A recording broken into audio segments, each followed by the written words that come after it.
Welcome back to another episode of Locked In. I'd like to first thank y'all for watching and subscribing. Please continue to show your support and comment, like, subscribe. We'll get back to you in the comments if you ever do have any questions or any statements to make. We appreciate all the interaction and we'd like y'all to keep it up. With that being said, tonight me and Rev are here to talk about Luke Kromenhoek, the freshman quarterback at FSU. And I know this one hits very close to home for Rev because he is a Seminole fan. And, from what I can tell, this guy could be the next big thing at Florida State after DJ leaves eventually, and maybe another year. So, I mean, we got his junior season highlights. He didn't really have any senior season highlights posted anywhere, mainly because he's been committed to Florida State since he was a junior, which says something, especially since he's going there and he's already signed there and enrolled. So, I mean, he's a very loyal guy. Played in Georgia at St. Benedictine. Um, in Savannah, he won the state championship twice and lost his senior year. He's about 6'4", 203. He's a very proficient runner and passer. Anything you'd like to add, Rev, before we get into the video? Definitely hits close to home. For two reasons, I guess. Not only is he a Knoll now, which I am a massive fan of, but he's also from where I grew up, right outside of where I grew up. So he played at BC Benedictine, right in Savannah, Georgia, where I am from. Uh, my family and my dad has actually played that team in the past when he was a coach down in that area. We haven't played against Luke, obviously, but we know a lot about the schools in the area, a lot about the schools that Benedictine played in their region, and then also played in the playoffs. He won, as Chance said, he won two state championships, and then they lost the semifinals in 23. Play in a 3-4A on in 2022. Play in a very good region. Obviously, Georgia football is pretty top tier all over the country. So he's been playing with some studs and against some studs. Put up some good numbers. Obviously, you can see some of them on the screen. So very efficient.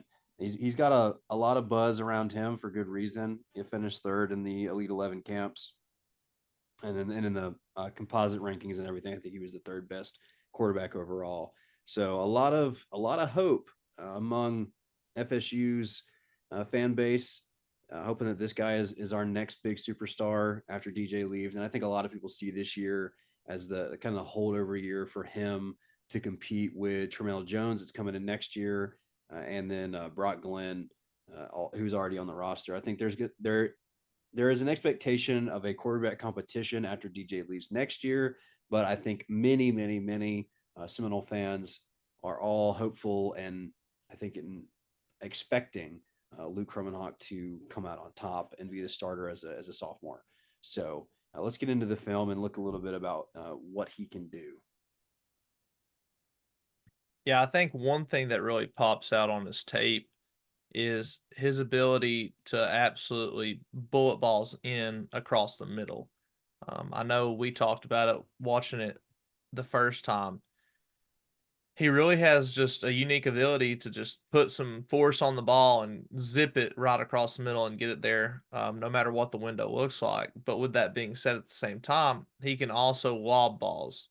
So, I mean, it's not that he can just do one. He knows how to apply his touch when he needs to for passes, depending on where his receiver is and what the route is.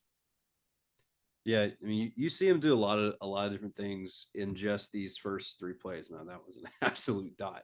Uh, he has the first one. He throws in a really tight window with two DBs converging on his receiver. Hits that target, puts it up high for his receiver to go down or go up and get it and come down with it, and he does. Second one bombs it over the top. It's a little bit tight. He probably could have led that a little bit more, but it's still a good ball. And he, like Chance said, he used that touch to arc it over the top rather than bullet it because obviously he had a DB draped right with him. And then here extends the play, gets out of the pocket because of the rush. He throws on the run, and I just want to watch this again because it's a heck of a throw to Say be rolling throwing out left, throws it to your cross left, being a body. right handy, and throws that thing right where his guy can get it on the sideline for a score. That's incredibly impressive. Yeah, and just, carrying on, you'll see a lot of the same thing. He can extend plays with his legs, and, that's also a unique ability to have. I mean, most quarterbacks that are elite have that ability, but you don't really see it in the ones that are just good. He took a shot right there. Yeah, while also placing that ball exactly where it need to be. I know, yeah. So I was gonna say there's some clips of him just absolutely running the ball, and he's a big guy, so I mean he can run some people over. I mean I don't think he's scared to take a hit, and I know he can take them. No, he'll put his head down and he'll run at you, which you like it and you hate it when you're watching your quarterback do that. You don't you don't want him to get hurt, especially as an FSU fan. You don't want your quarterback getting hurt. Yeah, But seeing him doing it and being able to take some of these hits on and be willing to stretch himself out to make plays is big. yeah, This that's the first ball that woo, I was like, man, that ball is okay, there's that deep nice. ball. He's got the deep ball. That is perfect. Hits him directly in stride. You cannot ask for anything better than that ball right there. Yeah, no, and here's one of them JJ McCarthy passes rolling out to the right sideline and hitting your receiver inbounds. I mean, that one is right That in the breadbasket. okay. This is a heck of a job by the DB. I mean, he is step for step with the. I mean, look at this. He's matched the receiver perfectly. So I mean, that's they are mirrored, and then he still drops this thing directly down right behind that guy's head into his In receiver hands stride. in stride with a guy draped on him, and that's perfect coverage. Other than just trying to getting your hand up and knocking that ball away is the only thing he didn't do. But he dropped that thing right over him to where his receiver could just grab it. That's a heck of a job. And this film is not too long. It's only just under 3 minutes. But you see him do a lot of different things: rolling out to his left, to his right, throwing across the middle, throwing on the sideline, throwing the deep ball, running.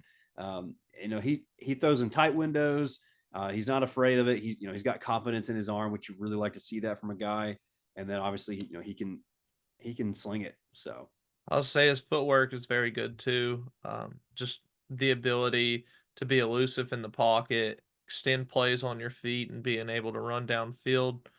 So his footwork is very good, especially to get them throws out like right there where you have that jump pivot just to hit that slant across the middle. It's yeah, something good like we timing. talked about hitting them screens for like Penix this year for Washington. Something that, elite quarterbacks are going to be able to do.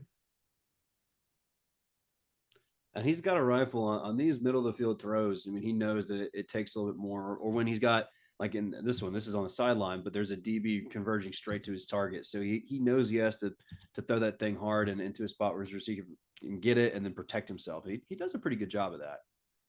That's a Yeah, heck of a and ball. Oof. yeah, the touch on that one, just right over the DB's head. And I think the biggest thing to point out is that, this is only his junior season. So, I mean, he's only gotten better and will only get better. And I mean, he looks very good, especially playing against the competition that he plays against over in 4A Georgia, where, you have some of the best high school football, especially on the defensive side of the ball. Mm-hmm. So, in California, you see a lot of the offensive players come out of the California, but in Georgia and in the South, you see a lot of them defensive players that are just hands down just monsters on the field. Yeah, so obviously he's very impressive. He does not throw many interceptions. He threw three his junior year, and I want to say he only threw two his senior year, two or three. So smart with the football, rocking arm, but he can throw with touch. He can just do about all the things that you want to see him do. So there's no, I guess it's not really a surprise with how he was rated. Obviously, you get that number 3 rating overall from the quarterback position. You're obviously going to be really good because the guys that are on that list are all very good. So he is definitely someone that I think a lot of FSU fans are really really excited for.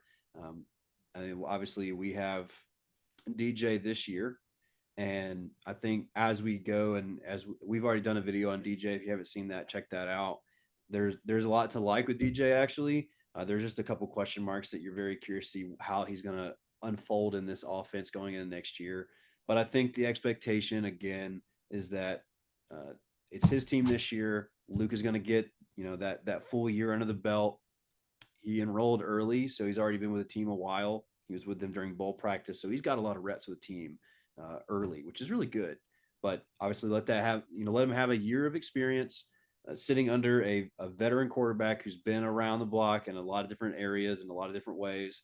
And then after this year, let him be what he is. Let him compete for that job and win it. Obviously, there's going to be some other pretty good quarterbacks on the roster. I'm pretty sure we had a four-star guy, four-star quarterback be a PWO. He had multiple offers to bigger schools, and I want to say one of them was like Ole Miss, and he decommitted from there and decided that he wanted to go to FSU as a PWO. So there's going to be some good talent for him to compete with in that room, but all expectations are for him to be the next one at FSU, and I, for one, am very excited for him. Yeah, I think that, Florida State has a good foundation, especially with Norvell staying. He's really got a good staff, and he's got a good group of players there on his team already. And his recruiting class is also very well, and I expect it to be for as long as he's there. I mean, he's a great coach, has a great coaching staff around him. So, I mean, I expect nothing less. And, I only think the sky's the limit for these boys over in Tallahassee. It's a great environment, historical team and program. And there was one thing that you was saying earlier, Rev. It was the what's they're saying? Unconquered. Yeah, the unconquered. I think that with Kromenhoek, you might see a Florida State team in the future that is unconquered. And with that being said, for everybody out there, Florida State fans, stay locked in. Go Noles.